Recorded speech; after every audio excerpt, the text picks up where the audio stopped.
महाराष्ट्र की राजनीति में इन दिनों काफ़ी उथल पुथल मची हुई है। शिवसेना के बाद एनसीपी में हुई बगावत ने यहाँ भूचाल ला दिया।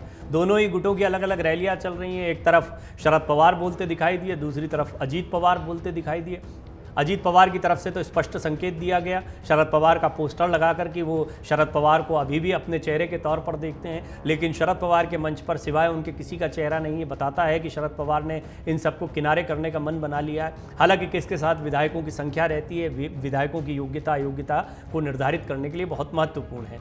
अजीत ने 8 समर्थकों के साथ देवेंद्र फडणवीस और एकनाथ शिंदे से हाथ मिला लिया।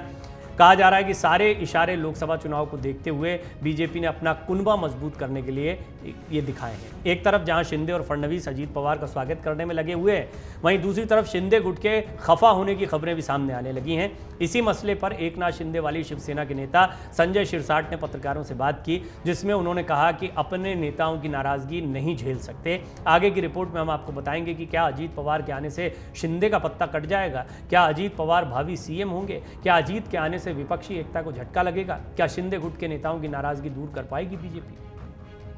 दरअसल इन सभी अटकलों पर एकनाथ शिंदे वाली शिवसेना के नेता संजय शिरसाट ने पत्रकारों से बात की, जिसमें उन्होंने कई बड़े खुलासे किए हैं। शिरसाट ने कहा कि राजनीति में जब हमारा प्रतिद्वंदी हमारे साथ आना चाहता है तो हमें उन्हें शामिल करना पड़ता है। वहीं भाजपा ने यही किया है। शिरसाट ने कहा कि मुझे पता था कि राष्ट्रीय कांग्रेस पार्टी एनसीपी के नेता हमारे पास आएंगे, लेकिन इतनी जल्दी आएंगे ये नहीं पता था।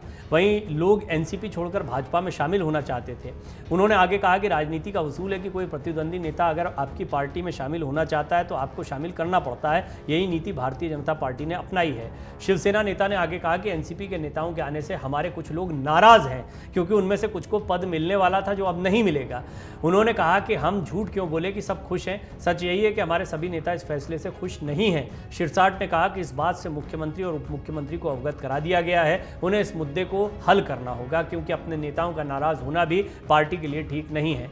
उन्होंने आगे कहा कि हम हमेशा एनसीपी के खिलाफ थे और आज भी हैं। हम शरद पवार के खिलाफ हैं। शरद पवार ने उद्धव ठाकरे को सीएम के रूप में इस्तेमाल किया था। जब उद्धव सीएम थे तो एनसीपी शरद पवार सरकार चलाते थे। 5वीं बार डिप्टी सीएम बन गए अजीत पवार। दावा है एनसीपी को साथ में ले आए हैं।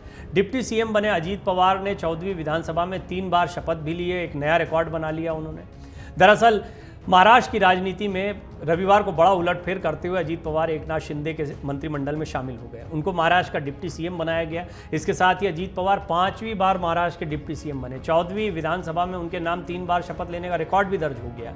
आइए हम आपको बताते हैं अजीत पवार साल 2019 के बाद अब तक तीसरी बार राज्य के डिप्टी सीएम कैसे बने।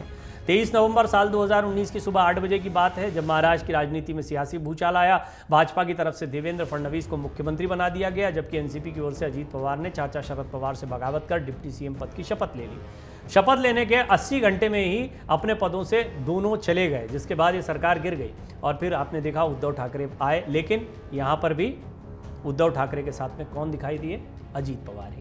फडणवीस की सरकार गिरने के बाद उद्धव ठाकरे के नेतृत्व वाली महाविकास आघाड़ी सरकार आई। इसमें एक बार फिर अजीत पवार उप मुख्यमंत्री बन गए। दूसरी बार उप मुख्यमंत्री पद की शपथ उन्होंने ले ली, यानी उनका पद वैसे ही बना रहा। और तीसरी बार आप अभी देख रहे हैं कि 2 जुलाई को फिर रविवार के दिन अचानक से आके उन्होंने डिप्टी सीएम पद की शपथ ले ली। अब की बार मुख्यमंत्री हैं शिंदे, यानी 3 मुख्यमंत्रियों के साथ 3 बार डिप्टी सीएम की शपथ लेने का एक अनोखा रिकॉर्ड जो है वो अजीत पवार ने अपने नाम दर्ज कर लिया है। लेकिन अब इससे शिंदे गुट बड़ा नाराज दिखाई दे रहा है। शिंदे गुट में आशंका के बादल घिर गए हैं और संजय शिरसाट ने इस बात को पत्रकारों के सामने खुलकर माना भी है कि हम झूठ नहीं कहेंगे। शिंदे गुट के सभी नेता इस बात से खुश नहीं है। एनसीपी के आने से उनमें असुरक्षा का भाव है और मुख्यमंत्री और उप मुख्यमंत्री देवेंद्र फडणवीस और एकनाथ शिंदे को मिलकर इसका कोई समाधान निकालना चाहिए।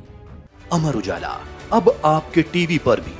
अपने स्मार्ट टीवी पर YouTube पर सर्च करें अमर उजाला, चैनल सब्सक्राइब करें और देखें ताजा खबरें, वो भी HD क्वालिटी में।